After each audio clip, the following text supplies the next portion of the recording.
उपमुख्यमंत्री एकनाथ शिंदे यावेळी म्हणाले।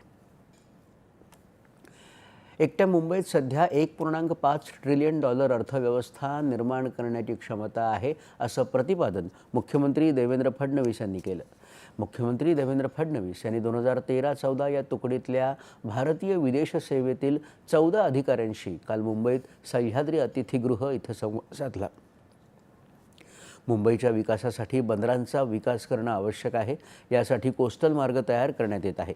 अटल सेतूमुळे तिसरी मुंबई तयार होत आहे। त्याचबरोबर आता मुंबईत एज्युसिटी तयार करण्यात येत आहे। या एज्युसिटीत देशातील 12 विद्यापीठं असतील।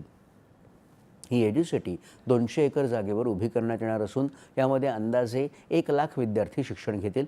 तसंच 300 एकर जागेवर इनोव्हेशन सिटी उभारण्यात येणार असल्याचं त्यांनी यावेळी सांगितलं।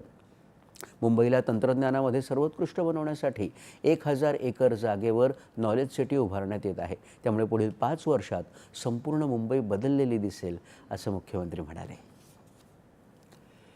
एक देश एक निवडणुकी संबंधित संसदीय